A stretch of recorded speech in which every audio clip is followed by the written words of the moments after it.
All right, Maureen, welcome in. Ryan Trainer for your Class A Pro. And I just wanted to mention this because it's important as a beginner player. So there's this thing called breaking 100. Do you know what that means? Breaking 100 in your score? Yes. Yeah. Okay, cool. So look, see this? It says I'd prefer if you Oh, stand on sorry. this Okay. side. It's okay. Oh, I You can didn't see it know. here. Yeah, Yeah, go yeah. ahead. So it's a major milestone for beginners and high handicappers to do what's called break 100. Okay. So in the golf community, if you can break 100, then we say that you could play with anybody Okay. and not be a hindrance. Like you're not slowing people down Right. or taking too long. Okay. This is what the golf people out there are saying. And so for beginners, I try and get players to do that relatively quickly. I just had this student, Juan. Where's Juan here? Look, he just shot a 96 at Costa Mesa. Nice, you broke 100. Hooray, that's awesome. And then he said, thanks. You had said it would take between 15 and 20 lessons, and it took me 16 lessons.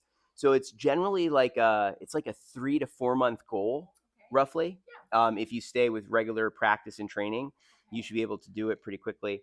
And so you want to do that as soon as possible for the fact that then if you get invited to play with anybody, then you know that you're at a level that is you could play with anybody. You see what I'm saying? See, if somebody's shooting 120 or 130, then what happens is the better players don't want to play with them because they're taking too long and you have to wait too long. And there's something also on the golf course that is called the pace of play, right? And I'll be talking to you about this as we go and do playing sessions and stuff. But there's a certain time frame.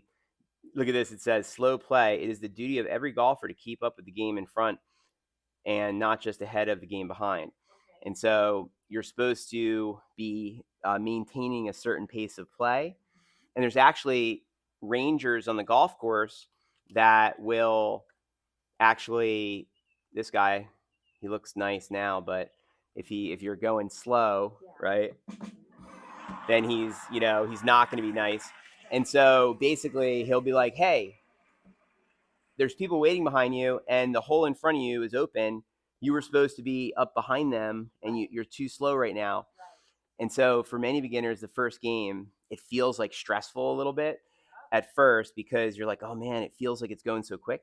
But then once you get to a certain level of ability, it doesn't feel that way. In Okay. fact, when I play, I feel like it's very slow, Yeah. And so, but I always like all my beginner golfers to know that we have to get you up to speed with your pace of play, and we've got to get you to be able to break 100 or around there, Okay. um, so that way then you have fun, Yeah. and just so you have the right expectation level, that should take 3 to 4 months to Okay. get to that point. Okay. Okay, so let me just I just